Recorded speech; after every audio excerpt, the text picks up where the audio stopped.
and I began recording the cloud in the cloud right now. So today we're in our 7th session from singleness to oneness. Welcome everybody. We are going to start a new section today. We have covered from the 4 areas of oneness. We cover all the spiritual section related to structure, all the emotional section related to interaction. Today we are starting the new section of physical oneness that deals with sexuality. And we are going to, in this session then, it's called Embrace the Call for Physical Oneness. The key question we're going to be asking in this session is: your marriage sexually satisfying? And I know that for this topic, it depends where you are in the journey, whether you're single, engaged, or already married. The implications of this topic is going to be different. However, the content of the topic is relevant and important for all stages. Um, and one of the key things that we're going to discover is that God wants you to experience a sexually satisfying marriage. And He also wants, and He has the power to heal your sexual wounds. So, uh, in contrast to some of the other topics that we've covered so far, whenever we get to this topic, there are two important factors that play a role in how we engage with the topic. One is that some people are very reserved about this topic, and they feel a sense of embarrassment or shame in talking about these things, and that affects how they approach it. But we are going to talk about these topics, from the biblical perspective and from the practical perspective into how it operates in marriage, and we'll have 2 sessions on this. And the second factor that plays a role in how people approach it is the wounds that they have carried in their lives, in their sexuality. Because not everybody comes to marriage with, a good experience with their sexual life. Some people have been sexually abused. Some people have already been sexually active with other people throughout their lives. Some people have developed addictions to pornography. So there are lots of different things that we come with to marriage, that if you come to your marriage with wounds in your sexual life, you need to understand that God wants you to experience a sexually satisfying marriage. And if you have wounds that you carry to this point in your life, God wants to address them. He wants you to heal from those things. So it's a very personal session in that way. And I want to um, explain first, before we get into the study, and share a couple of important insights from the story we'll get at the beginning. The way you see sexuality in before you get married and once you bring it into your marriage is going to be very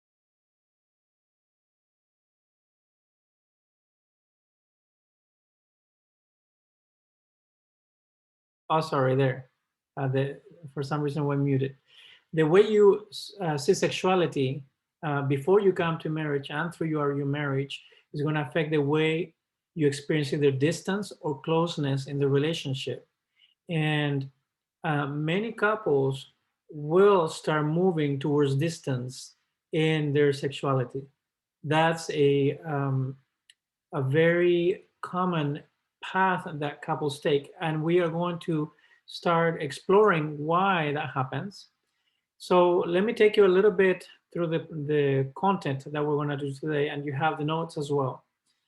First, I want to introduce you to a story for you to hear the experience of a person that um, was wounded growing up and decisions that were made in her life, and how God had the power to heal some of those wounds in her life. Because as you see that first part of the study today, it may connect with you if you have any sexual wounds that you have carried until this point. So I want to bring that to the forefront to make you aware of that. God has the power to transform and to restore. But the second part is that we are going to look at how 3 different ways in which people think of sexuality. Then the third part is that we're going to look at how people that are married think of sexuality in a way that brings sexual frustration.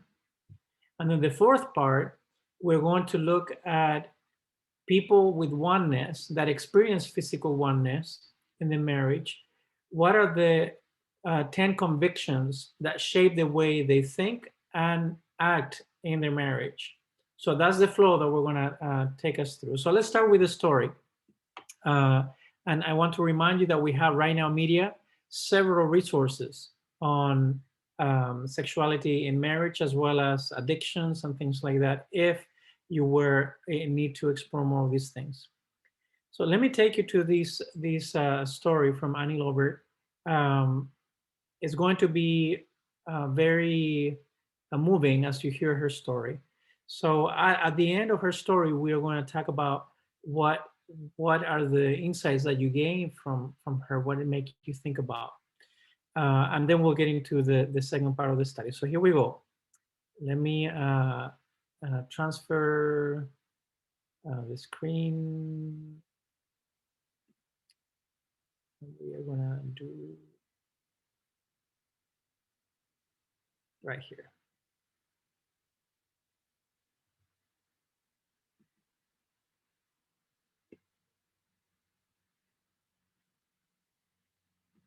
Okay, can you see that? Okay. So here we go.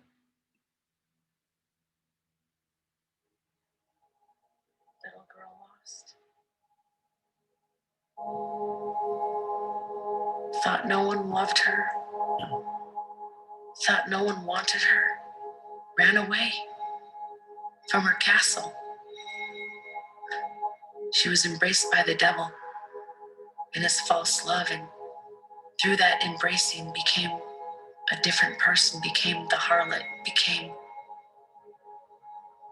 the queen of lies, the Jezebel.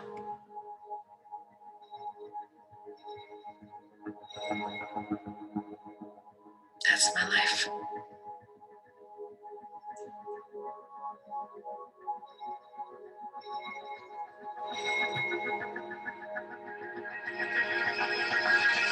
Growing up, I just remember my dad just raging. I'd come home and my dad would be really angry, stressed out, and I really took it personal. And I think that I thought to myself that I must be unlovable. High school, noticed that the boys were paying attention to me. And since I wasn't getting any attention from my dad, I gravitated toward any compliment, any pass that was made at me. I met this boy in school that stole my heart. He told me if I slept with him, we'd get married, we'd make a life together, we'd have babies. And I completely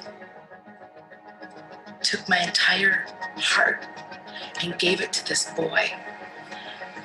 And when I found out that he was sleeping with several of my best girlfriends, it was such a shock to me. Left high school, heartbroken, moved out of my parents' home. The day after I graduated, I remember waving at my mom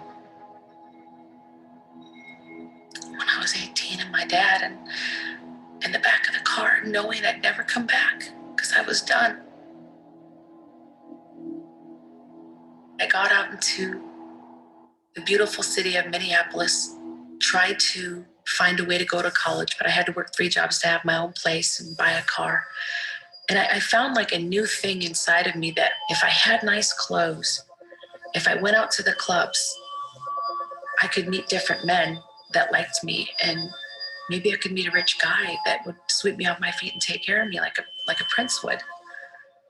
And so my girlfriend and I started going out to the nightclubs, and we had a fake ID. And one night we walked in. These men walked up to us at the bar and bought us drinks, Rolex watches, designer clothes. I looked at my girlfriend. These guys have money. My girlfriend starts to like one of the men.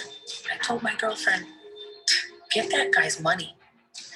And I think what this really was building inside me was this vendetta, this deep-seated, rooted unforgiveness towards my dad, towards that boy in school. And I just wanted revenge.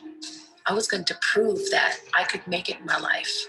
And money was going to be the answer. My girlfriend takes off with this guy, goes to Hawaii. I'm working my 3 jobs. She calls me up and says, listen, I am on the beach. I'm in a drop-top Corvette, and I'm on my cell phone, and you need to come out here. And even though I didn't have the guts to ask her, you know, what are you doing? I just kind of went with it. It was like an automatic walking into a dark doorway that I knew something wasn't right. But the lure of the possibility of having nice things and finally having money that I never had growing up, finally being someone important, overrode all those feelings of any caution, and it blew it to the wind. And I went to Hawaii that very week, took a vacation from my jobs. And the first night that I was on Waikiki Beach, I actually sold myself with my girlfriend to some Japanese clients, and I became a prostitute.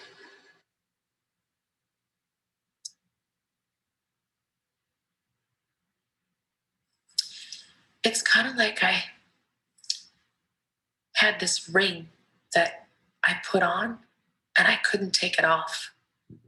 No longer could $3.47 an hour cut it. Once I found out that I could make hundreds, if not thousands of dollars selling myself $500 an hour with no attachment, no relationship, $1,000 an hour. Now it was $2,000 an hour. It gave me this immense power. And if you wanted me for the night, that was $10,000.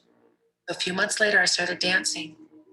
And one day I was on the stage, and this man walks in, puts this couple $100 fan of money at my feet. And I danced just for him. And I let him know that I was actually prostituting my body. I was actually selling myself to make extra ends meet. He looked at me and said, you are so intelligent.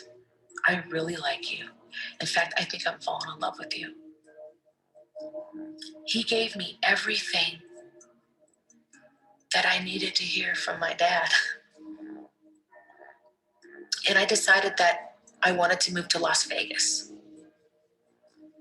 I got off the plane, and that night I went on a couple calls. I brought home a nice wad of money. My boyfriend was there, and he told me to break myself. What did you say to me? He said, break yourself. And that means give me all your money, dump your purse out on my lap. And I wasn't having it. And he proceeded to take me out by my hair. He choked me. He threw me on the porch on my knees, and he started kicking me. This is pimping, B. I'm just choking on my own blood. You're going to work for me. Punching me in my face. Time it is, but what time it is now is you're going to pay me. My nose broke, my ribs broke. It was like I was looking at the devil. The prince turned dark. And if you try to leave, I'll kill you. That night, it's like I died inside. And the next 5 years of my life, I was with a pimp. And every time he hit me and choked me and raped me or put guns to my head, made me do things I never wanted to do, I just did it because I loved him and because out of fear, because I knew if I didn't, that I would not live to see another day.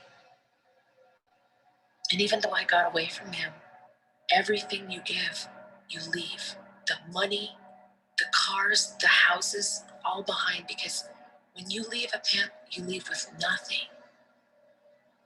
I started stacking my money again, but the money wasn't the same. I came down with cancer, and a couple years later, lost all my hair, had chemotherapy, had Hodgkin's lymphoma. I started taking painkillers for my bone pain in my marrow, and I got addicted to painkillers, and that led into cocaine. I was going on calls bald with wigs because I had lost all my hair from chemotherapy. And I had clients calling me a cancer bee, cancer bitch. I'll just say it. I'm staying in these seedy motels. And I remember laying there in my bed looking in the mirror at myself,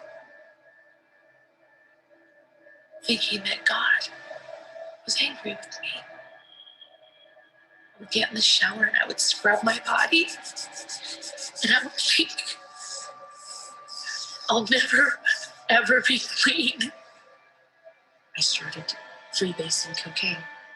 And one night, I just decided that I was just going to get higher than I could, than I've ever been before, because I just wanted to erase all the pain of the cancer, the pain of my uncle, my sister, and my grandpa dying within 3 months of each other, the pain of losing all those years with my family up in the Midwest, the pain of losing all my friends, losing my cars, losing everything I had ever made. I took the hit of that coke and I fell back. I went completely blind. It's like the whole room, the light that was on in that room turned dark. And I remember laying there and I felt like this demonic presence just come over me, that I was completely alone. And I got really, really scared. And I just instinctively knew, I knew that I was at death's door. I was in this dark, dark cave. And I knew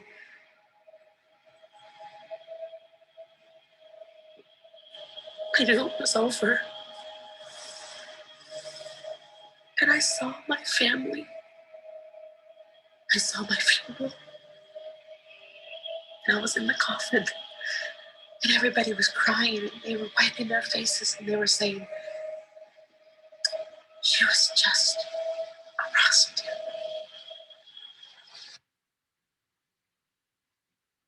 That's what I said, Jesus,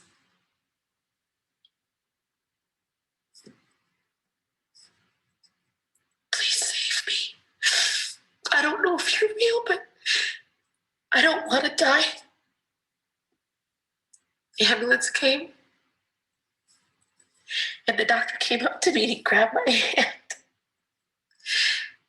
and he said, you are lucky to be alive. You have so much drugs in your system, little lady. You should be dead. God must be with you. And I knew that Jesus heard my prayer. And I laid there and I had this peace come over me that was nothing like I'd ever felt in my entire life. And I knew God gave me a second chance. I got better and I started reading my Bible. I recovered and was afraid to go to church. I'm not an ex-prostitute. Do I think if I walk in church, people are going to look at me and really love me? But I looked in their church and people embraced me. And God just really started doing that inner healing. And the Holy Spirit was just like speaking to me, telling me that I was beautiful, and that I was chosen, and that I was set apart, and that I was sanctified, and I was a holy vessel for Him. I started to stand on Jesus' words, that I'm whole, that I'm healed, that I'm pure, that I'm a virgin in Him. And that gives me peace.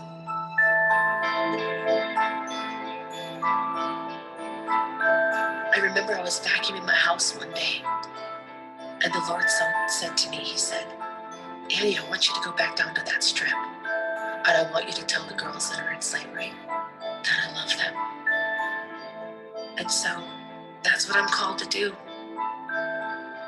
Just simply tell them, God loves you. No matter where you've been, no matter what you've done, no matter how deep, how dirty you feel, that there's redemption. You are white as snow when you accept Him into your heart.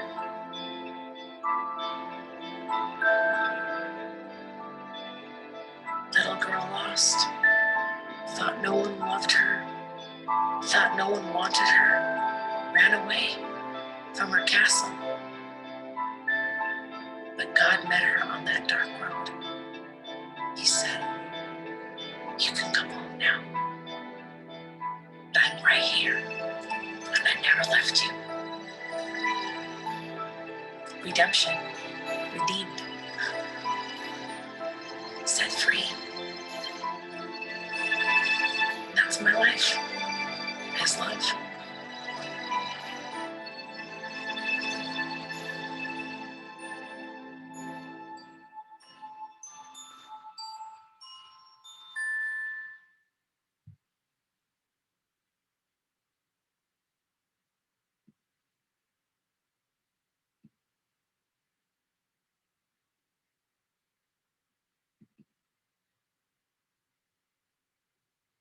There's a verse in the book of Psalms that I love. It's 147:3 says, God heals the brokenhearted and bandages their wounds.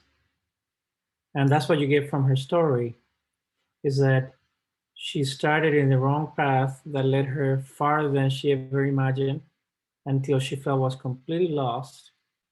And God met her there and completely transformed the way she felt about herself and the way she saw others. And this is the transformation that God does in our hearts. And I wanted you to hear her story to, because it is so extreme when it comes to this topic.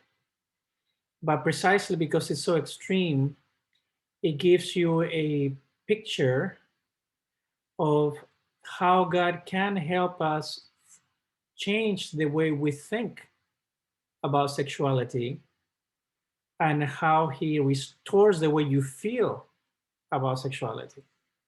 And I have worked with so many couples throughout the years to discover that many couples come already wounded to their marriage, and that's why they are unable to really experience the oneness that God has designed for them. So part of the challenge here on the session that we're going to be studying is the challenge of start thinking about sexuality from God's perspective and not from the perspective that you inherited. So that's the shift that we go through. So as we go into that, let me just ask you, what do you think about her story? What did it ignite within you, or what did it make you think about? Remember to unmute your mic.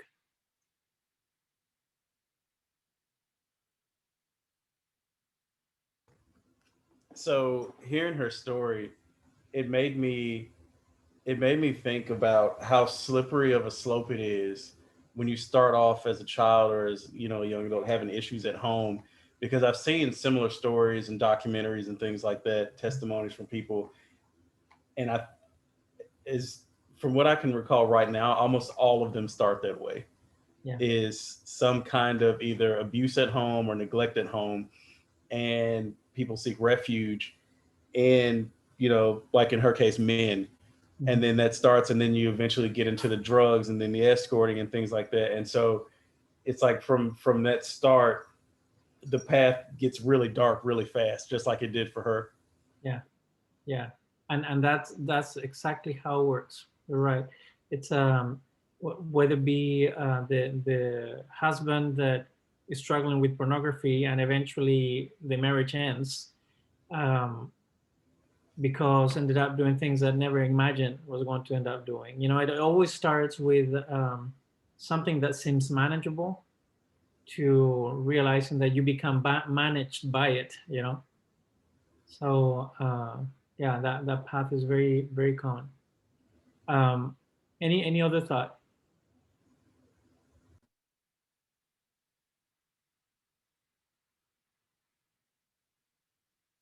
Okay, so as we move forward, I'm going to contrast first. What are the perspectives that people have about sexuality? Because there are three completely different perspectives about how people are thinking of sexuality. Sex is an expression of what? So for some people, they think that sex is an expression of emotional intimacy. That means that if I feel that I'm in love with somebody, or that I have this emotional connection with somebody, then we can be sexually involved with each other, because all that matters is that we have that emotional connection with each other. So they're not thinking that sexuality is just for marriage. They're thinking that sexuality is for any relationship I have where I have this connection. And the problem is that that is not God's design for sexuality.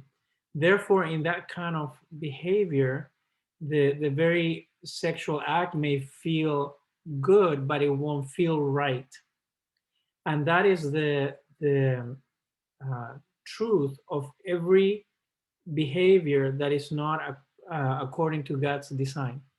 The second perspective of sexuality thinks that sex is an expression of just an animal instinct.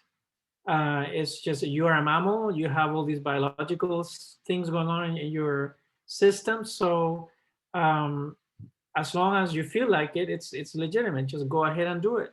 So in this perspective, this person is sexually involved with anybody that feels attracted to. They don't have to have emotional connection.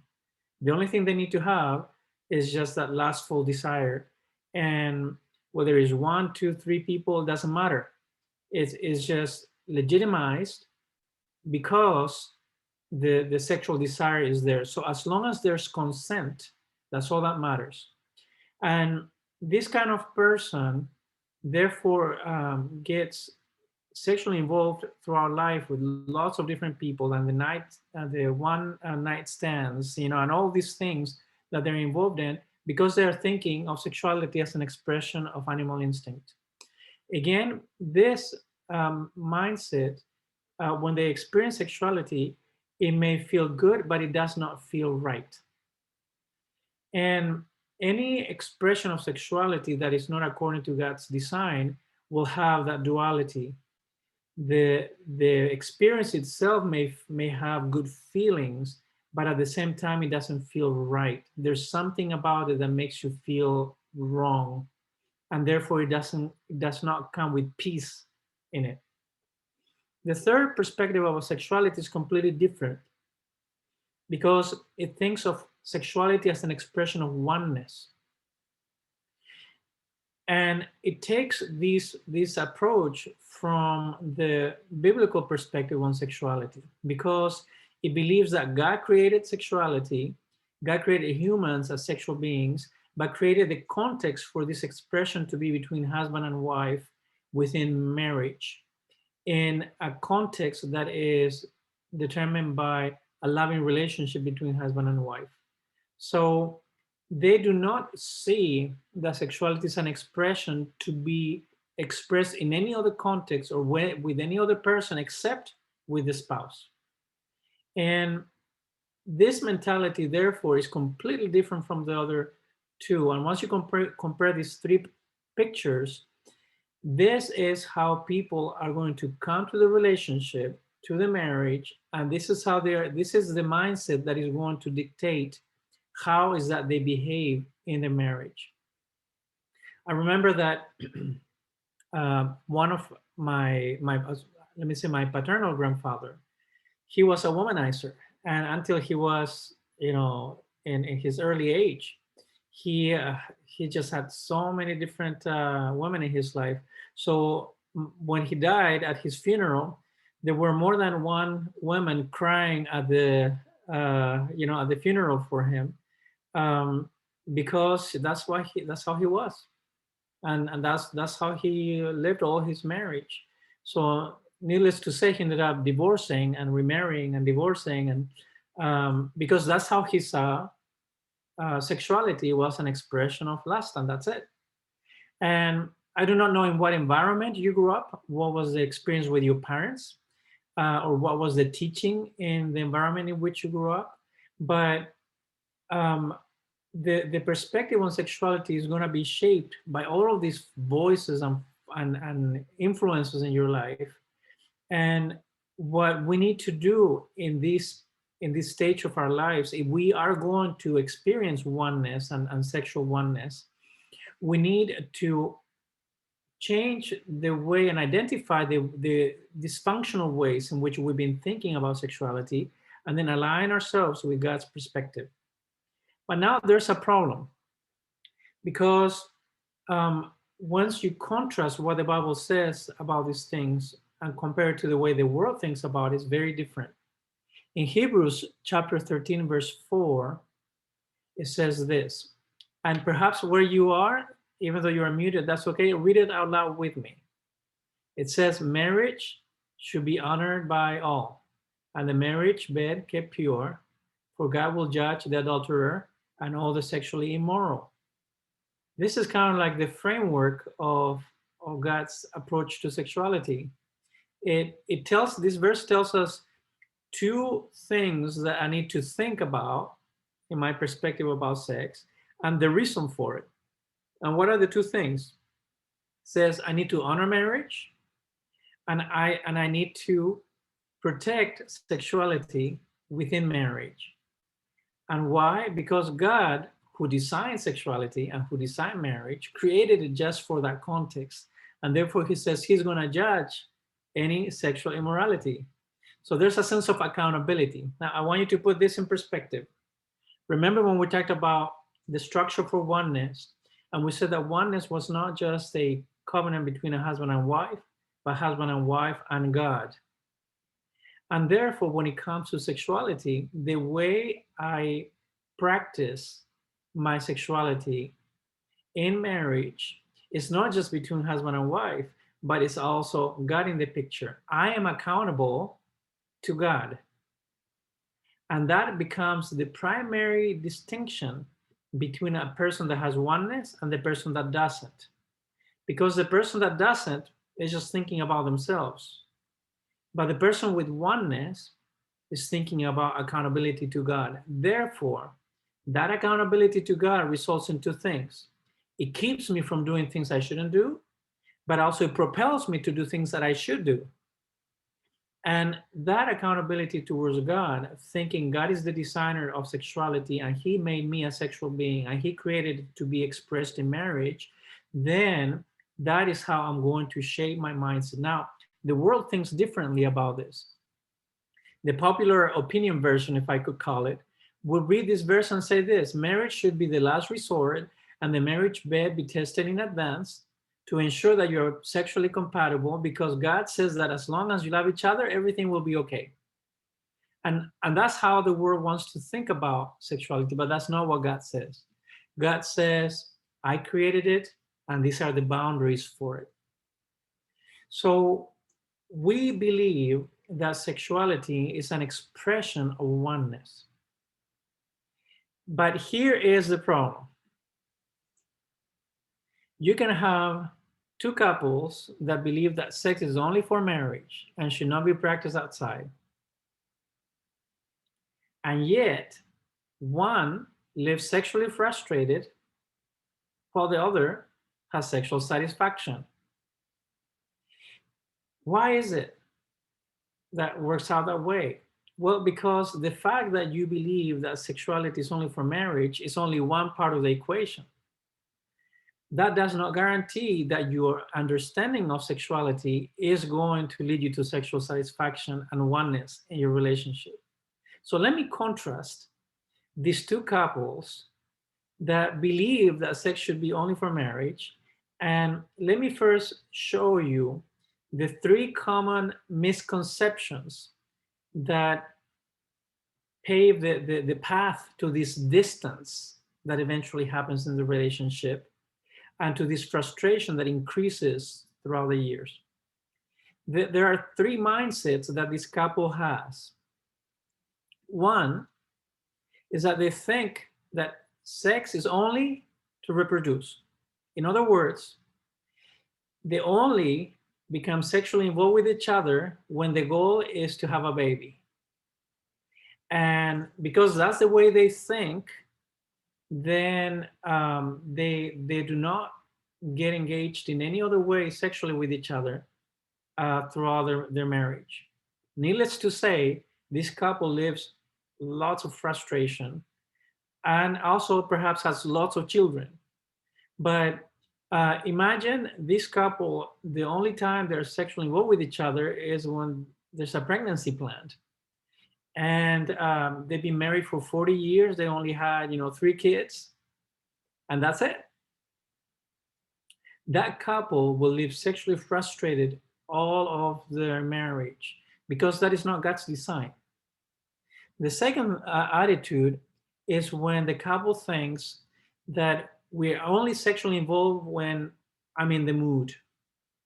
And this mentality is very common. So whenever they want to become engaged sexually in the relationship, it's very hard because they not always are able to kind of match both of them being in the mood. And when one is not in the mood, it's automatically it's a no. It's like, of course not. It's out of the question because I don't feel like it, and that's it. So therefore, the opportunities for them to come together and give each other sexual satisfaction completely becomes minimized because they think that a prerequisite for being sexually engaged with each other is to be in the mood. And we're going to get into that in a little bit later today. The third mindset that brings that sexual frustration is the mindset that thinks that we become sexually engaged only if deserved. And this couple thinks of sexual satisfaction as a reward for good behavior. It's kind of like the little doggy, it's like, you did the trick, okay, here's the cookie. They think of sex like that. It's a reward. So you were nice to me, I'm gonna do this. And at the same time, therefore, is also used as punishment. Well, I'm not happy with you, therefore no. And also it's used as a manipulation. It's like, I'm gonna give it to you in order to get the things I want to get out of you. So all of these mindsets lead couples to live sexually frustrated because they are right in believing that sexuality is only for marriage, but they are wrong in understanding how they're to embrace that sexuality within marriage. And because they are governed by these three dysfunctional mindsets, then they grow completely frustrated throughout the years. And what they end up doing is that they end up finding sexual satisfaction in other ways, either affairs, in masturbation, or in sexual addictions and pornography, and all of these other ways that they try to find sexual satisfaction outside the relationship that they had in their marriage. And that creates resentfulness, that creates distance, that creates double life, that creates just emotional distance. It just has all these other effects. So when a person comes to marriage, you are going to experience sexual satisfaction in your marriage, and you're going to experience physical oneness, not necessarily by what you do, but primarily by the way you think about what you do. See? So the way you think about sexuality is going to be the primary factor that is going to shape whether you experience physical oneness or you don't. So you need to be aware of these mindsets, because if for some reason you are in there, I have to warn you, this is only going to lead you to sexual frustration in your marriage. This is not God's design for your marriage or for your sexual experience in your marriage. So if this is not it, then what is it? There are a couple of important passages in the Bible that talk about some of these things. We just read Hebrews, but there was a time in which some Christians from this city in Greece, called Corinth, write a letter to the Apostle Paul to ask him questions. They asked him lots of questions. Can we get married? Should we stay single? And what about this? What about that? They wanted to know, what is God's design for all of these things? And he answers them in 1 Corinthians chapter 7, 1-5, by saying a couple of things. And I want to read this to you because it shapes, again, the way he says this is how you need to be thinking about these things. If God is in the picture and you're accountable to him and you want to embrace your sexuality as God designed it, then this is kind of like a framework that we have. And starts saying this, now for the matters that you wrote about, all the questions you asked me, here goes. It is good for a man not to marry. Yeah, it's okay to stay single. But since there is so much immorality, each man should have his own wife, and each woman her own husband. The husband should fulfill his marital duty to his wife, and likewise the wife to her husband. Now, before I keep going, he's saying, look, it's okay to be single, but it is also true that there's lots of sexual immorality and sexual temptation. And because of that reality, it is good to have your actual, to your spouse that you can have this sexual experience with. So if you get married, then it says you have a duty to fulfill. If you're a husband, you have a duty for your wife. If you're a wife, you have a duty to your husband. And that is, you are to satisfy the sexual needs of your spouse. That becomes your responsibility. And then he continues saying, the wife's body does not belong to her alone, but also to her husband. In the same way, the husband's body does not belong to him alone, but also to his wife. So now he's saying, look, now that you became married, you're not single anymore. Once you were single, you were the only person that had a say over your body. But now that you're married, you have a say over each other's bodies too, because you are now called to satisfy each other's sexual needs. And then in verse 5, he continues saying, do not deprive each other except by mutual consent and for a time, so that you may devote yourselves to prayer. Then come together again so that Satan will not tempt you because of your lack of self-control. So here he tells them, look, God designed marriage to be the antidote for sexual immorality, okay? So that you can be sexually satisfied with your spouse. But as you are in your marriage, do not deprive each other from this sexual satisfaction. Say, well, I'm not going to do it. No, I'm not interested. No. Don't do that unless it's by mutual consent, that you both have decided, no, we're not going to do it right now. And in this case, he says, do that for the right motivation. For instance, you're going to do it because you are spending time, you decide to have time getting closer to God together. You are perhaps praying together. You are doing these spiritual things together. But don't do that for too long, depriving each other, because he says there's a reality, there's a tempter that is going to try to dupe you into sexual immorality. So be aware that your marriage is something that God intended for you to embrace in a way that becomes a safe haven, so that you do not have to be tempted to look for satisfaction outside your marriage. And think about that for a second, because for many couples, their marriage turns into something completely different from the safe haven to have their sexual needs satisfied. It becomes a place where the sexual needs are just frustrated, and therefore they fall into all these traps of sexual immorality. Paul is saying that doesn't have to be. God intended for your marriage to be the safe haven, for your sexual needs to be satisfied. So therefore, I have to start thinking that God's design for my marriage is actually a place where he desires for us to experience sexual satisfaction. That's God's intent. And if that is God's intent, then I need to embrace that call to physical oneness. And therefore, this is where we start talking about embracing the call for physical oneness.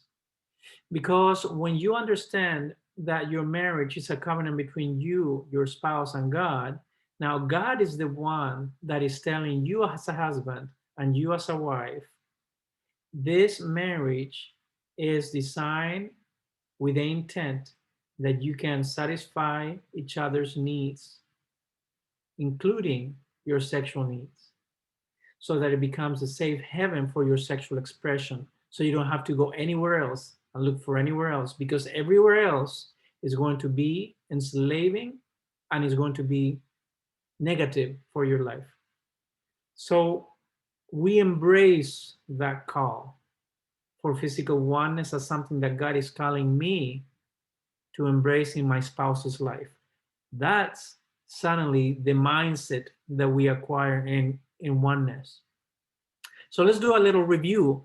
You will have this in your notes, but let's just do each one at a time. So let's start with Jack and Kelly, because I'm going from left to right on my screen, okay? So A, marriage. If you can read that one, Jack, and complete it for us based on what we read. Marriage is intended to be the place that provides freedom from sexual immorality. Yeah, good. The place from freedom from sexual immorality, right? Kelly, B. Providing mutual sexual satisfaction is the duty of each spouse. Right, right. That's what he just said in the passage. It's not my duty, my responsibility. I'm the one called to do that. Good. What about C? Let's go with you, Hannah and Brandon. Hannah, you do letter C. Married couples require dominion over each other's body. Yeah, right. So now we have a say on each other's bodies. It's like we are one now, right? It's not like we were single before. Now that changes a little bit. D, Brandon. Sexual abstinence in marriage should only take place when based on a mutual agreement and for a short period of time. Right. So it's like, oh, we're both deciding this. We're on this together. It's not unilateral, right? And E, let's go with you, Eli. Failing to address the sexual needs of a spouse can make a person susceptible to temptation to sexual immorality due to the lack of self-control. Right. So now we know is that if I am failing as a spouse to satisfy those sexual needs, then I am placing my spouse in a disadvantageous position, because now that is more susceptible for sexual immorality. So it's like I see myself as a protector, right? In the way that I embrace sexuality.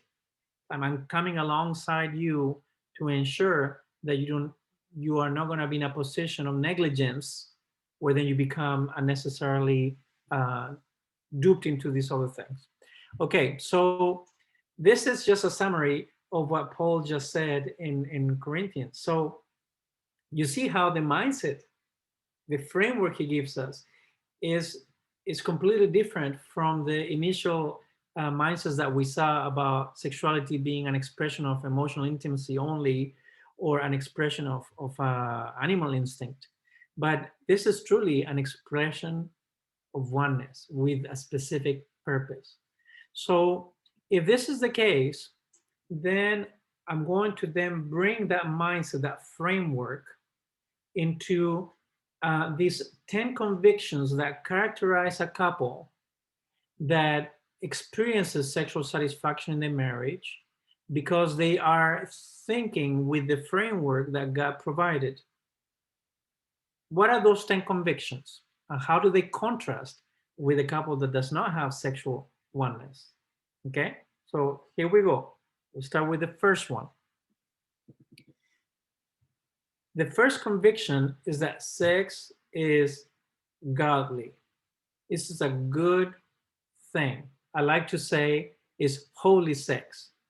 And like people don't put those words together typically, but actually from God's perspective, they come together because he created sex as something good. The couple that does not have oneness typically can think of sex as a dirty thing. In fact, I remember that in growing up in Chile, it's a predominantly Catholic country. One of the common teachings that people had was that the the first sin that Adam and Eve committed was that they had sex with each other, and that was the first sin. So that they thought that sexuality was a dirty thing. Even getting married, they would think of sexuality with their spouse as something dirty. And God says, no, that's not true. Biblically speaking, that's not true either. But it's amazing how even religiously people can come with that background of thinking, oh, this is dirty, this is bad. Also, I've seen it with a wife that she tried to be very careful throughout her singleness, never to give herself away sexually to any man. And she really waited till she was married to really experience sexuality. And even though that is good, and that's something that honors God and God's desires, one of the things I've seen in this mindset is that the shift that woman has to make is something that can cause her to feel initially that sexuality is something dirty. Why? Because she thought of sexuality as something to be avoided all of her life. And now that she's married, she has to shift. And that shift is hard for her to do. The other experience I've seen is when people were sexually abused or they were touched inappropriately growing up. So now that they come to their marriage, they feel that the sexual experience in itself, that sexual intimacy, is something dirty. And if that is the case in your life, this is something where you will need to seek healing from God. Because the truth is that sex is not dirty. God created it. Therefore, the couple that has oneness, physical oneness, and experience sexual satisfaction in the marriage, they think of sex as something good because God designed it. And they're never having this duality of feeling dirty or feeling that it's something that they shouldn't do or avoid, because they think of it as something good. So that's the first conviction. Let's go to the second conviction. The sexual satisfaction of my spouse, as we read, is my duty. That's how the person thinks. But the problem is that couples that do not have oneness typically think differently about these things.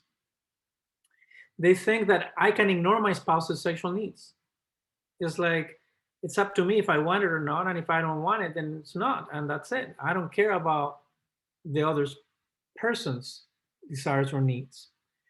And they are thinking of sexuality as something that is about them rather than it's about their spouse.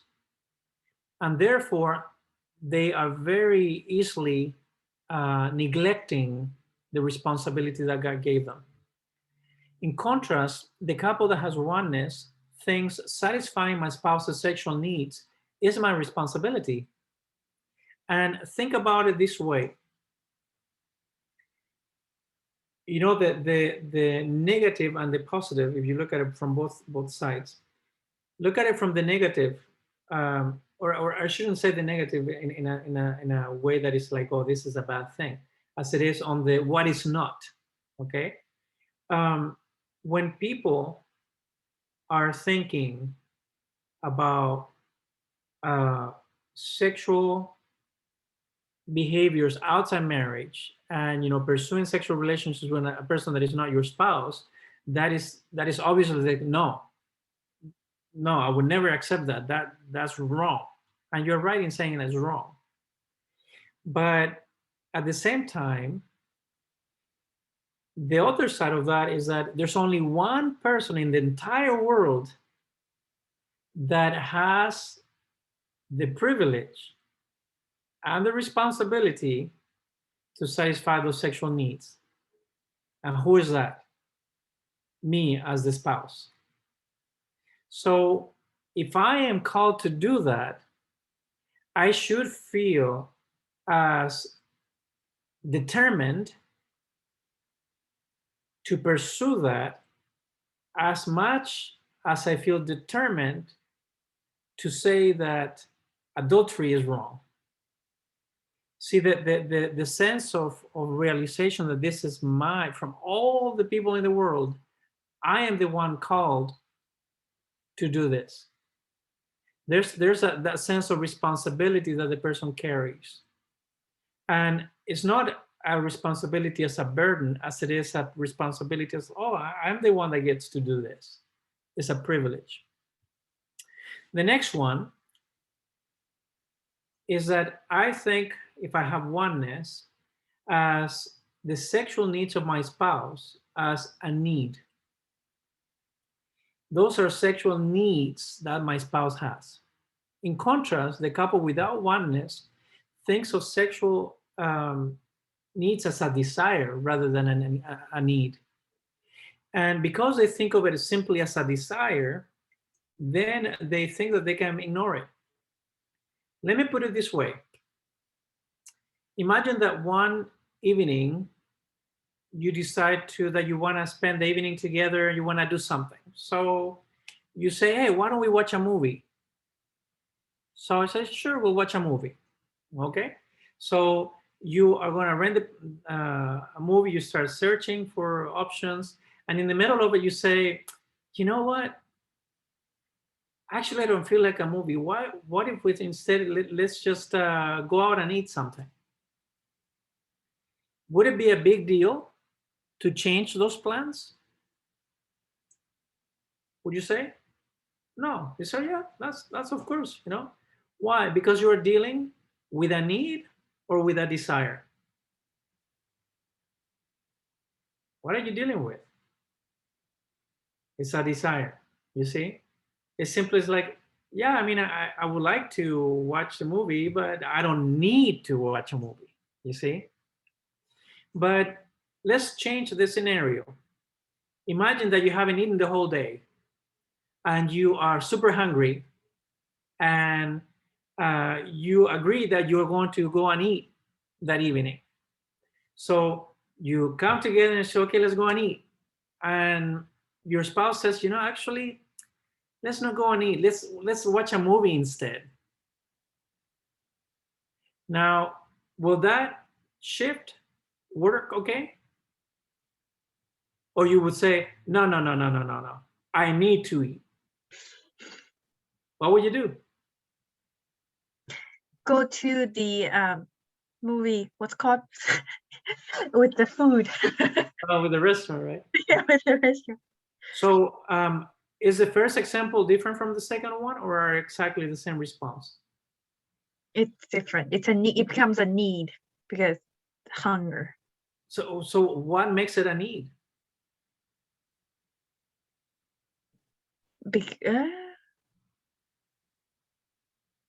It's necessary.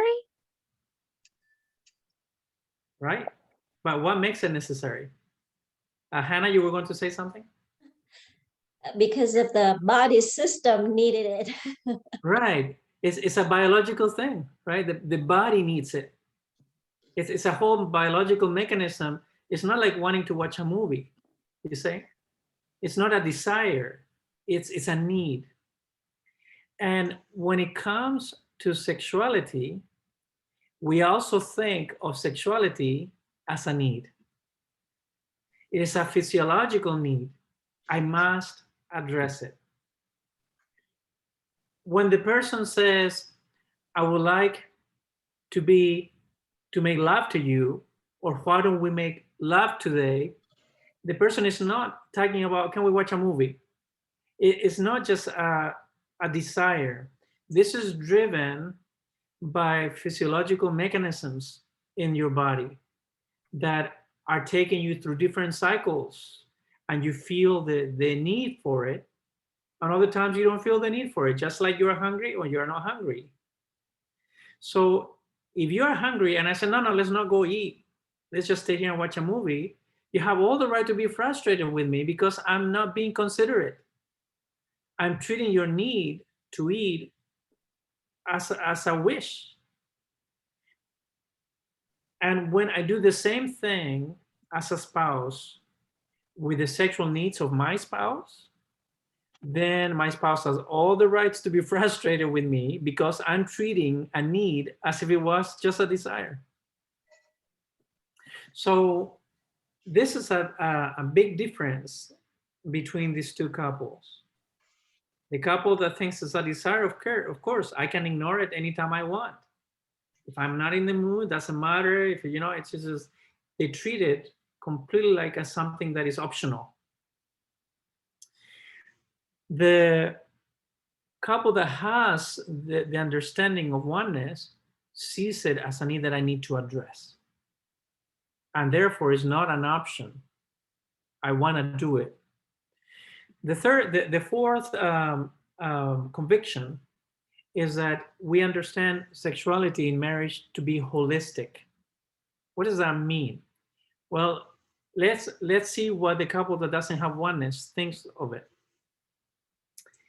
The person that doesn't have oneness compartmentalizes sex in marriage. In other words, they think what happens in the bedroom stays in the bedroom. It's compartmentalized. So ignoring my spouse's sexual needs is just compartmentalized. It's just sex is sex and that's it. But that's wrong because that's not how it works. Sexuality in marriage is holistic. It means that sex affects every area of oneness in my marriage. Spiritual oneness, emotional oneness, physical oneness, legal oneness. It permeates all of them. If I neglect the sexual needs of my spouse, the spouse becomes spiritually discouraged and also more susceptible to temptation. Emotionally, that spouse becomes resentful and more distant because it feels neglected. Physically, you are disconnected, and legally, it threatens the very foundations of your commitment, where the person that feels neglected for too long starts thinking about divorce as an option. So your sexuality, what happens in the bedroom doesn't stay in the bedroom. It permeates all the areas of oneness. Therefore, the couple that addresses the sexual needs of each other and gives them a priority is encouraging to each other. They feel edified. They feel close emotionally, much more intimate emotionally. Physically, they're not looking outside for sexual satisfaction because they're satisfying their marriage. And they would never even consider divorcing that person. Why? This is a place where that is cementing their commitment. So the sexual satisfaction of my spouse has the unique power to consolidate oneness. It just brings the relationship together. And that is an important thing that you have to understand about the power of sexuality in your marriage. Is that when you understand the holistic power and influence that sexual satisfaction in marriage has, then you will give it the priority that it deserves, because it has that, it's like a glue that keeps all these things together, has that important effect. So don't make the mistake of compartmentalizing sexuality, thinking that what happens in the bedroom stays in the bedroom. One of the things that I've experienced in the years of counseling is to see, I see it often with the husband that feels sexually not satisfied, becomes resentful and angry and very short-tempered. And of course, when the wife feels that this husband is so feisty and getting upset about every little thing, that person becomes completely emotionally distant from the husband, which simply permeates the cycle of distance among themselves. So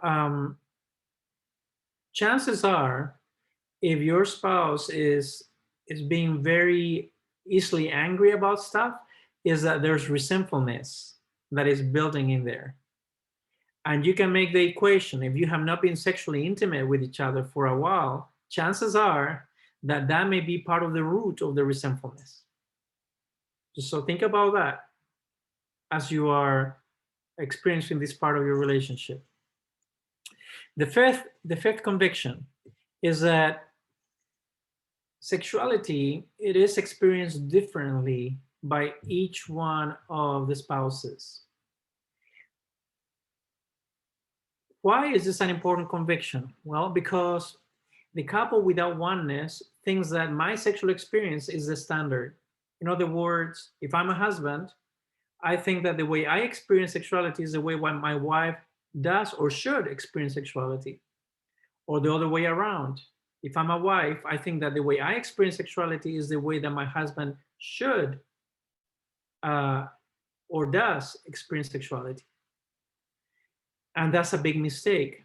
Why? Because the couple with oneness understands this: male and female experience sex differently. Our bodies are different. Our sexual cycles are different.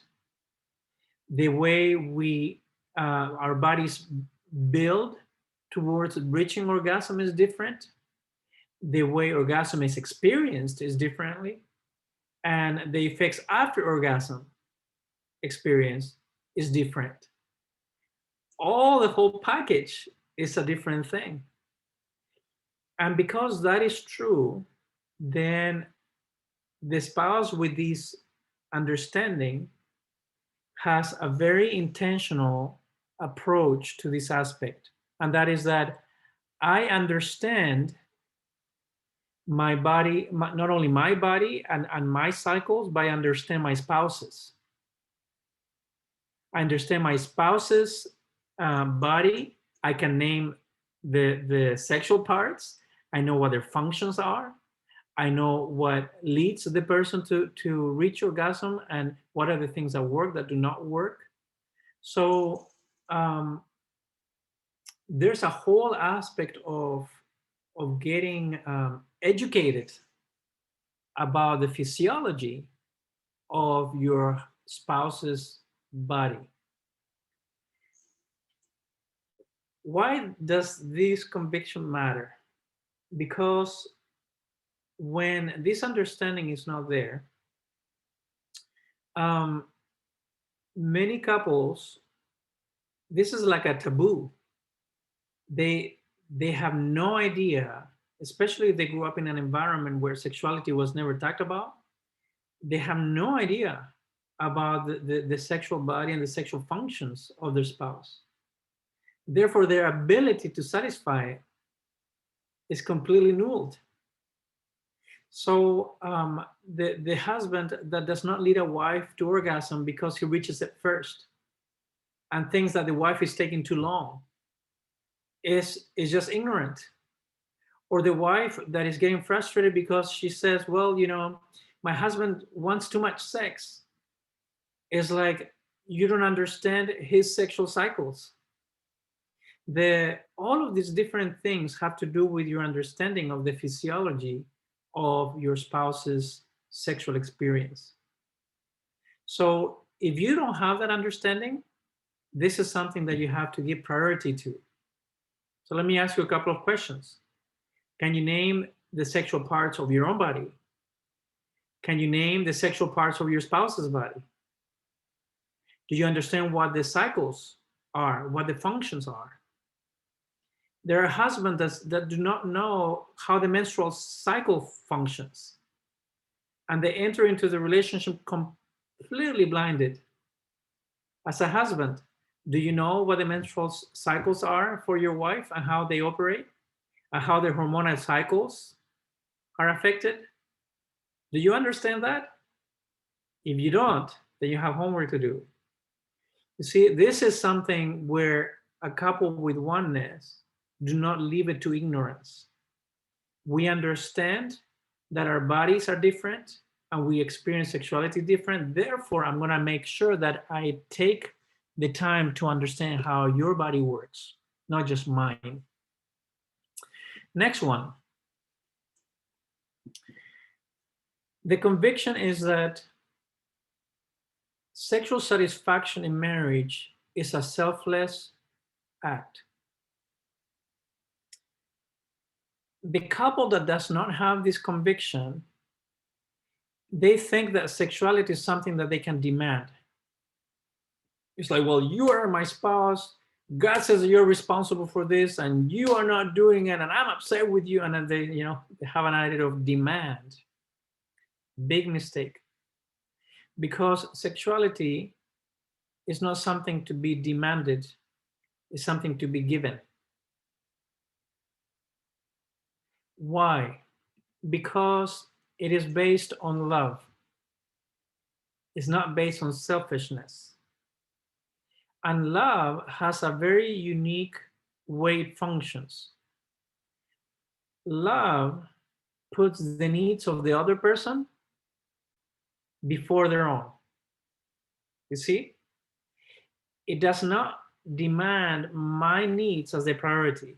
No, it looks at the other person's needs as a priority. That's what love does. So how does that operate in sexuality? Well, when love is driving the relationship, think about it in the two ways. When the spouse that desires sexual satisfaction approaches the other spouse, and the other spouse says, well, I'm not in the mood, that other spouse knows that this is something to be given and is going to prioritize other spouse's needs. But at the same time,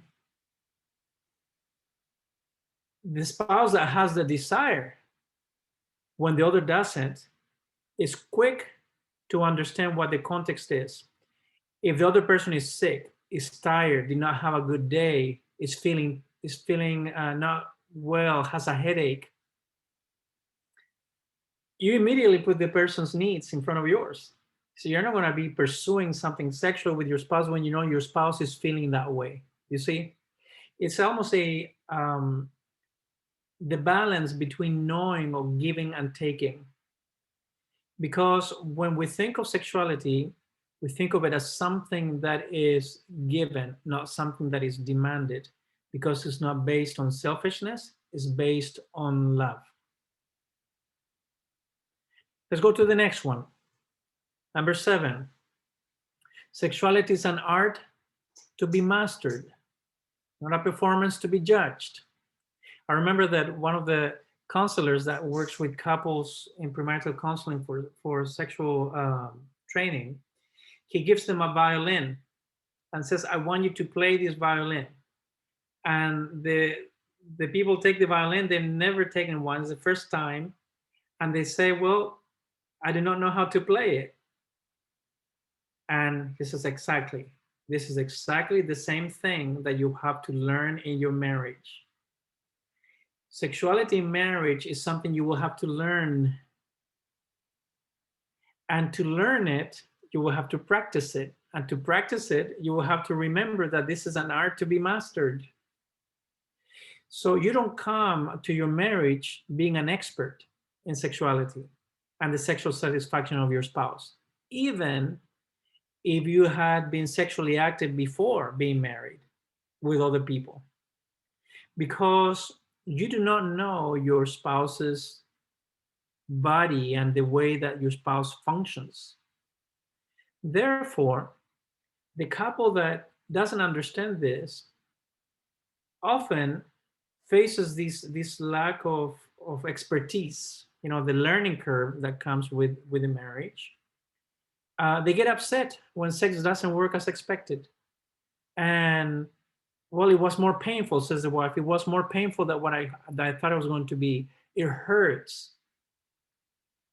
And it's like, how do you face that?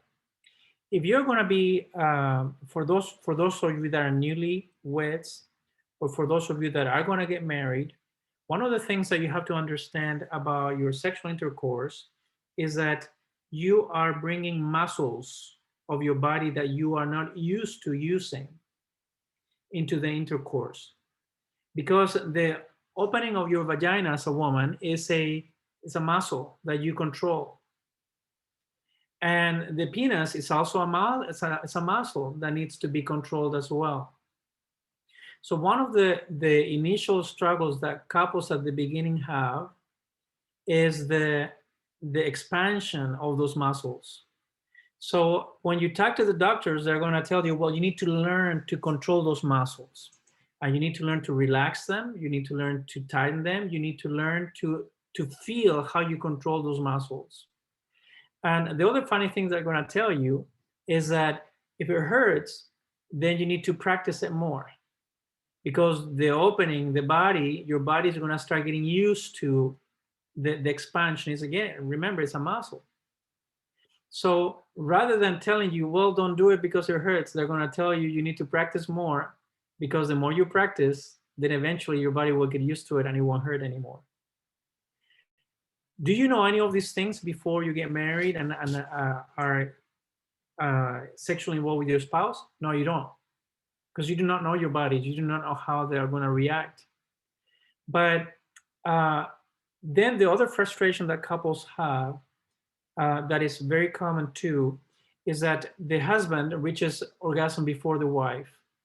And for some, this can become a problem, because I work with couples where this was almost like a physical condition that is called premature ejaculation, or PE. And if that is a condition, that's something that you need to seek the help of medical help to see what can be done to help you with that problem. But even premature ejaculation, not as a condition, but as a stage. This is something where husbands will have to learn to control their bodies and learn when those muscles are controlled to be able to last longer rather than shorter. Okay? This is an important part. That's why you need to think of sexuality as an art that needs to be mastered. Therefore, the couple with this mindset of oneness says, practice makes perfect. You learn to love, and you learn as you go through these experiences. What didn't work well the first time will work better the second time. And by the 1,000th time, you're going to be in a place where you are no longer thinking too much about these things, because you've gotten to a place where you can play this violin, like an expert artist. See? So think of this journey as something that you will have to learn to practice to increase your understanding and your ability to produce this beautiful experience for each other. And along the way, you're going to produce a few dissonant notes that you were not expecting. Okay? So that's an important one. The next one. Sex has many moods.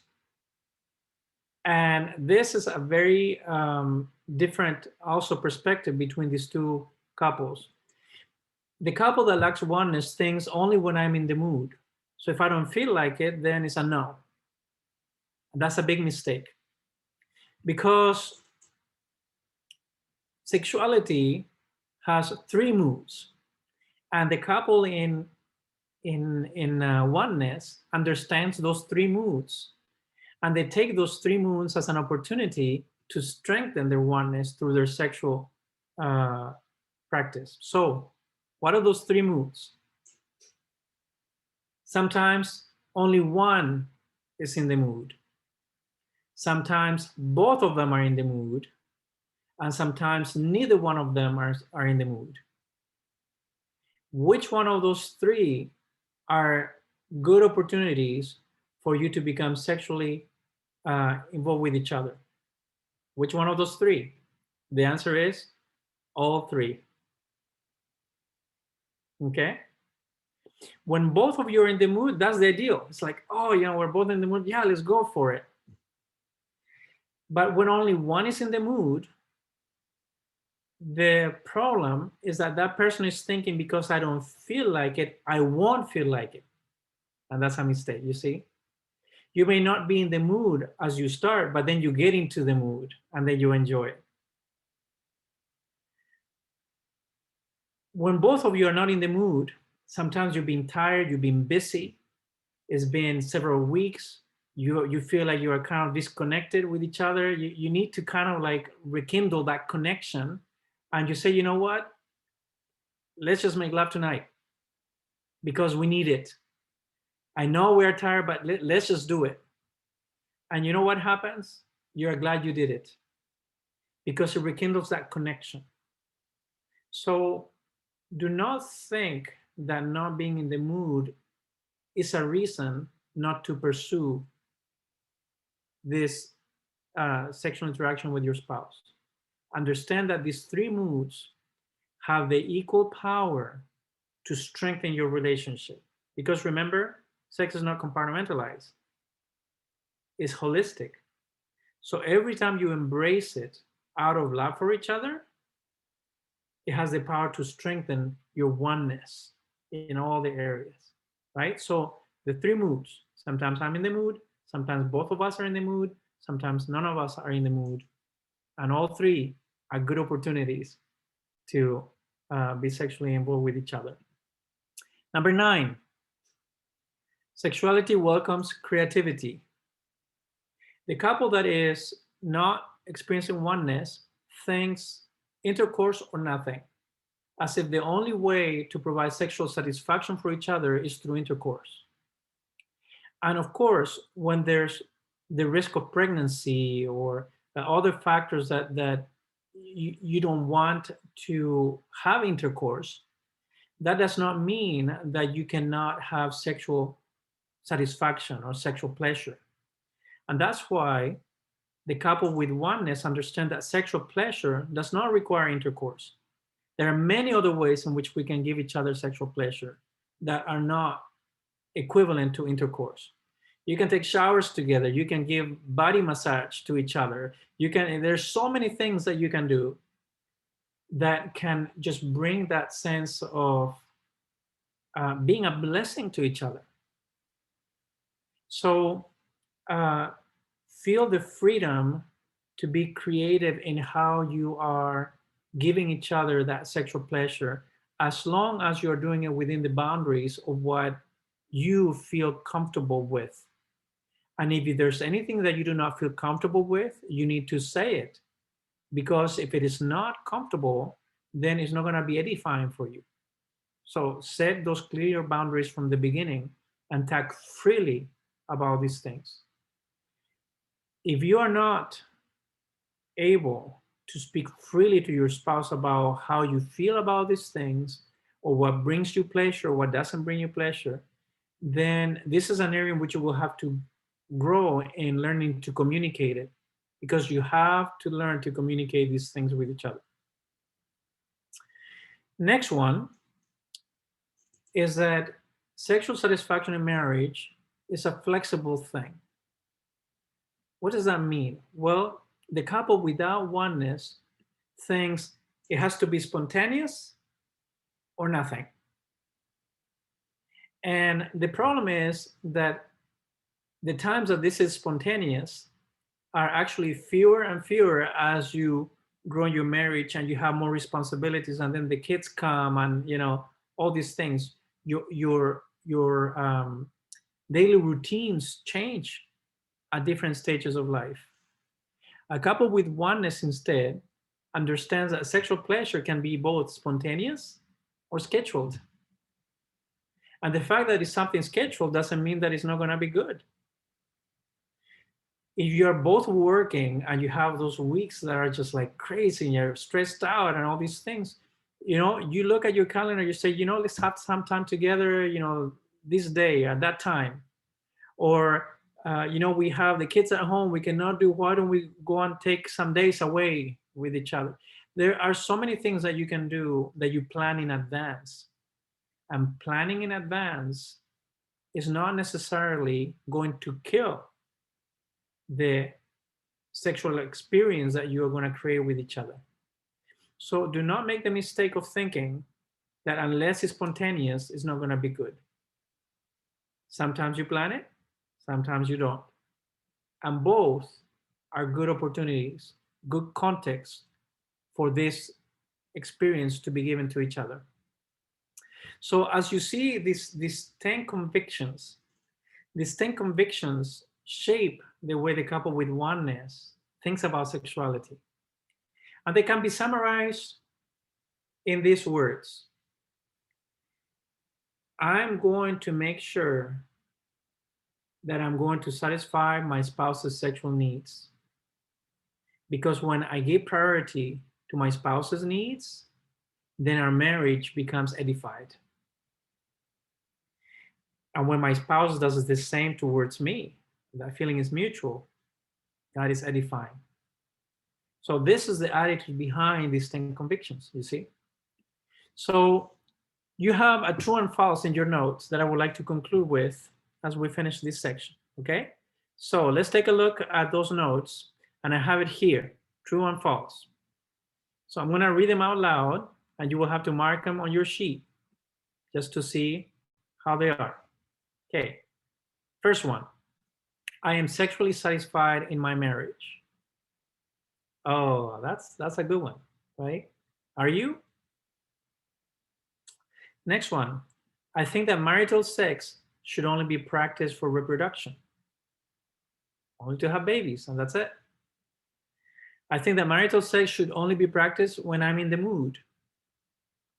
I think that marital sex should only be practiced when deserved. I think of sex as a burden rather than a blessing.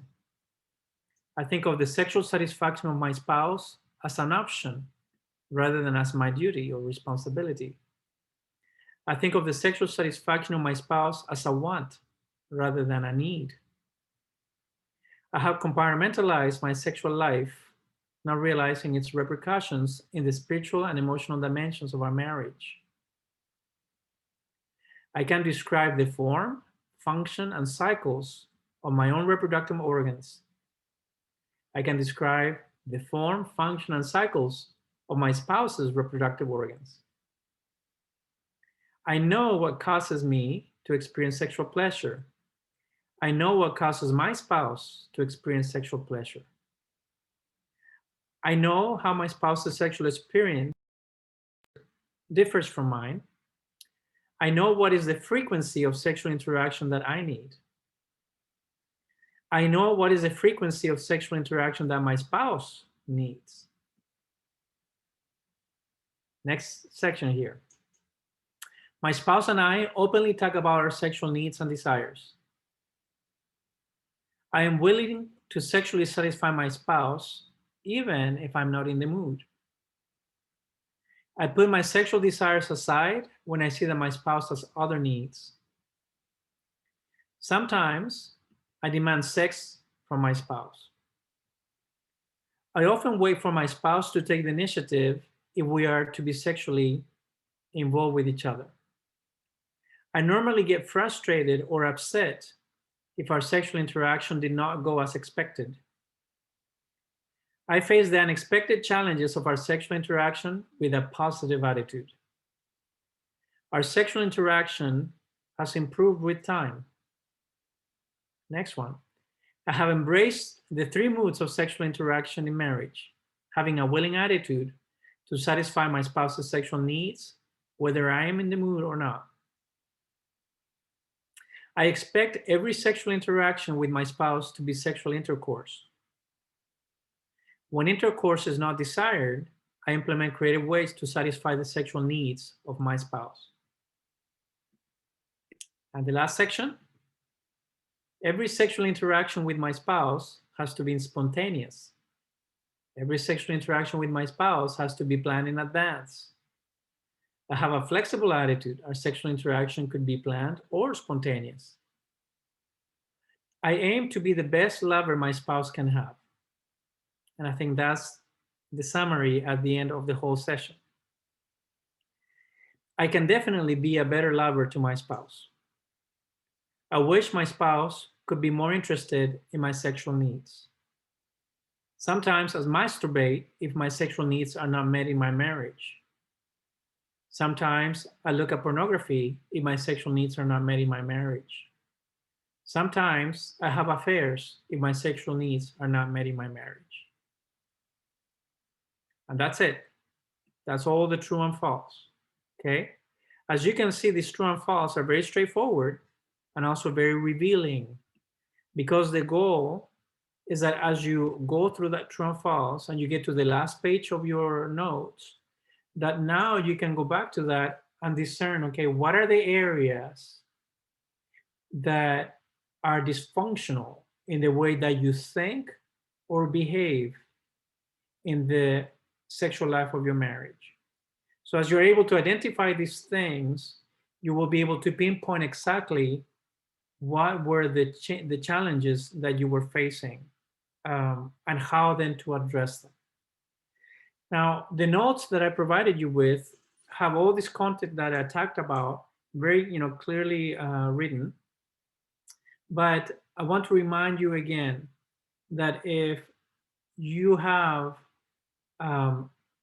more needs to talk about some of these things, because you're facing unique challenges that you would like to talk to me about, right? If this was a one-on-one session, this session will be much more personal to you. We'll be talking about your marriage and your experiences directly, very openly. So if that is something that you need help, when you need a third person to come and kind of help you grow in that area of your marriage, and then you make an appointment with me and we can talk more openly about these things. Remember also that in the Right Now Media, we have some things that we have put there in place for you. Now, let me show you something very quickly as we conclude this session. And I want to show you in the main studies that we're doing on Tuesday nights at 7, we meet in Zoom. We're going through this series called The Author of Sexual Idolatry, and it's a set of studies with different testimonies from an organization that works with men in helping them overcome sexual addiction and pornography and other things that have perhaps shaped your life until this point. And if you need an environment where you need to address these things and talk about them, that's a good place. But you don't need to attend those meetings. This content is available for you right there in Right Now Media, so you can access it. The other thing too is that if you have questions about other dimensions of sexual experience and people that have been wounded by things in their lives, there's a ministry called Pure Passion, and they have a channel in YouTube that you can go and access for free. And they have lots of different testimonies from lots of different walks of life. And they, especially with the transgender, with the people that have been sexually abused, with even homosexual lifestyle, and all of these things that you may have questions about, they have lots of different stories from people that came from all of those experiences. And they found God healing in deeper areas of their lives. So I want to make you aware of these different resources for you in case this is something that you want to pursue after this session, okay? So as we conclude this session, I'm gonna stop the sharing the screen, and I would like to conclude by simply asking you, what is one thing that you take home from this session, okay? Because today I did most of the talking, as you could tell, because there was a lot of content, right? But what is one thing that you get from all these different things that you take home? So everybody, you can unmute your mic at the same time, and then we'll just hear from you. So who would like to go first? I can go first. Okay, Hannah? Yes. Well, I've learned a few new things today, but one of the things that really new that I think is kind of important that I didn't know before. That's about the three moods. Uh-huh. So I know about both in the mood or one of us in the mood, but that if neither of us in the mood, it can happen. And actually, it's very good thing because sometimes it can, get us together. And that's a very good thing, that a new thing that I've learned today. And I think it's very important. Yeah, very important, especially once life business hijacks all your time and you realize we haven't been intimate with each other for so long, and I'm feeling distant, I think we need this. It's intentional. You make it happen and it becomes a blessing. Yeah. And sometimes we just like argue and angry with each other for a while, and then we feel like, we don't want to do it anymore. But then if have a schedule and can, it fix things up, and it make up the relationship pretty good. So that's one thing that I knew, and I think that I'll keep that in mind. Yeah, perfect. I'm glad, and it's a very important one. You will see how when we're talking about compartmentalizing and rather realizing this is holistic, that when you take the initiative to make this happen together and give each other the attention, when it's harder to do so, what you're communicating to each other is, you're a priority and this is out of love, and it really strengthens, therefore, the oneness that you start feeling. Yeah. Really Thank you for that. I've learned from that, and I think it's going to be very useful in the future. Yeah. Perfect. Thank you. Who wants to go next? Something else that you take home from the study today? For me, I think I very much grew up in the kind of like the American purity church culture of every sexual thought or desire is bad. So like leading into marriage, having to kind of like adjust that of like it's not bad for me to desire sex, like it's natural. And I've already I recognized that earlier in like Trey and I's relationship and that kind of stuff. And I was like, okay, I should recognize that this is like a natural desire I'm feeling, and that it's not bad that I'm feeling that because I'm leading to getting married and that kind of stuff. Right. So I definitely, because then you talk about like knowing the like sexual organs and that kind of stuff. I'm like, I don't know them very well because the American health system doesn't teach them very well. And so it's like, it's just that element of like, I don't even know those things about like the female body because it's just not really taught in American schools. Mm-hmm. And and then to add on to that, being raised in the Christian purity culture of like never discussing it. So definitely things there that I just like need to learn. And I'm kind of like trying to teach myself it, but it's also like a weird thing to Google. So yeah. Well, and better than Google, there's lots of literature about it. And actually, there's a book that is called Sheet Music, and actually I'll do this quickly here. I'll send you the link from Amazon. I like there are lots of books written about sexuality for marriage and stuff, but by Dr. Kevin Lehman, and here I want to put the link there. This will be a book that I would recommend for anyone that is preparing for marriage to read, and if you're married also to read, if you have any of these gaps that we were talking about. Let me stick chat right here. Okay, so there's the link to the Amazon link to the book. Okay, so Sheet Music by Lehman, and it's very comprehensive, but also the tone of it is very light, and that will give you a good foundation for where you're coming from. What time's You want right to back say on? anything? I think you could. You did Okay. good. He doesn't want to share. So Okay, who else? What is something that you take home from this study today?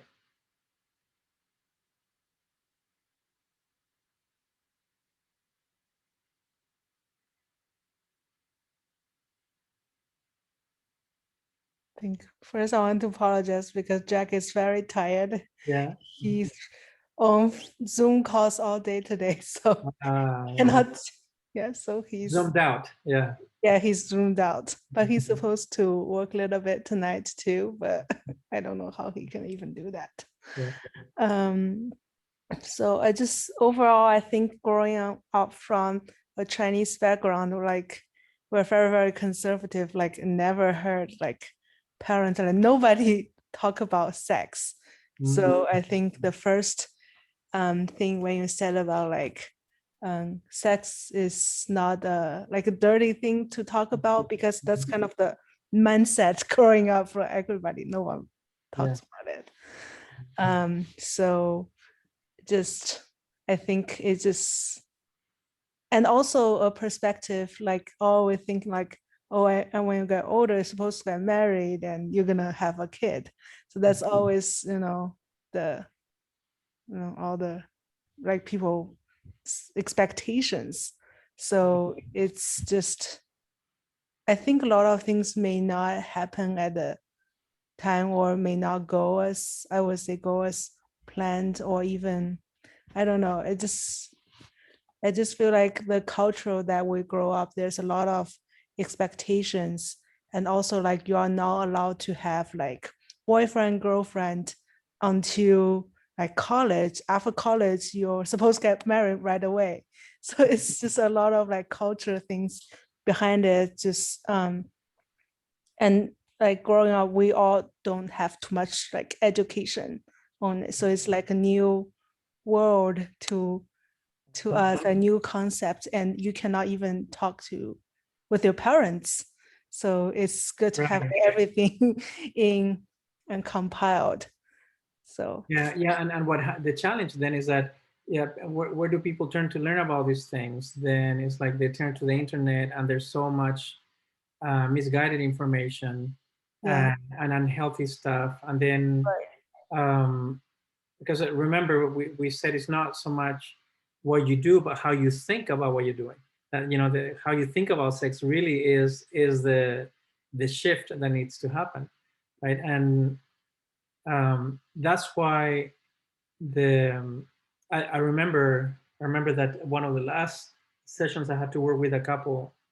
Whenever we finished this session, they were like, I wish we had this, earlier. But even in churches, I have never ever heard any of this stuff talked about. So, and it's sad because if God designed sex and He made us sexual beings, and He wants us to have a marriage that is sexually edifying, it's a really difficult concept for like, Chinese culture growing up. Yeah. Yeah. So that book I recommend. It's a good thing to read, and the link is provided there as well. So as you have seen in this session, the content is very comprehensive. It's a lot of things, but it targets primarily the way we think about it, and that is what needs to shift. And that's why I wanted to start with the story of the testimony we heard at the beginning, because thinking about a dramatic change, I mean, going to the extreme of how do you turn from that, right? Once God is in the picture, He can help us, change our perspective. Doesn't matter what shaped our perspective growing up, whether it was our culture, our parents, our society, our experiences. Once we bring God into the picture and we say, God, I want to have a sexual life in my marriage that honors you and that edifies us. That's the prayer that you start praying now. and God will start changing, aligning the way you think with His view on it, and it will empower you to start pursuing that sexual life that He wants for you to have, one that is edifying. So I encourage you all in that way. Okay, so it's 9:22. We will end here unless there's one more person want to say something. Speak now, or that's it. I'm just saying I'm a Chinese. They're not good comfort, so I don't speak. So the Chinese don't talk about these things. Okay, that's it. But that's actually a good good thing. Now, remember, if this is something that you need to talk more about, and you want to do a session with me to either review some of your homework on this session, please feel free to do so. You will be so glad that you did. If there are things that you're facing in your relationship, this will really help you have kind of like push it to the next level. Okay. So let me see. I already stopped the sharing. Have a great week. We will connect again. Remember, the resources available for you in Right Now Media. Just go for it. And if you are married, go for it. Make it the most edifying experience in your marriage. And if you are single, then wait patiently until you get to that point, because otherwise you're going to feel not edified by it. Right? So this is the dual call that God gives us. So may the Lord bless you, and I'm going to send you the link later for the recording as well. So I'm going to start the recording here. For those of you that saw the video, I'm glad that you were able to see it and the recording.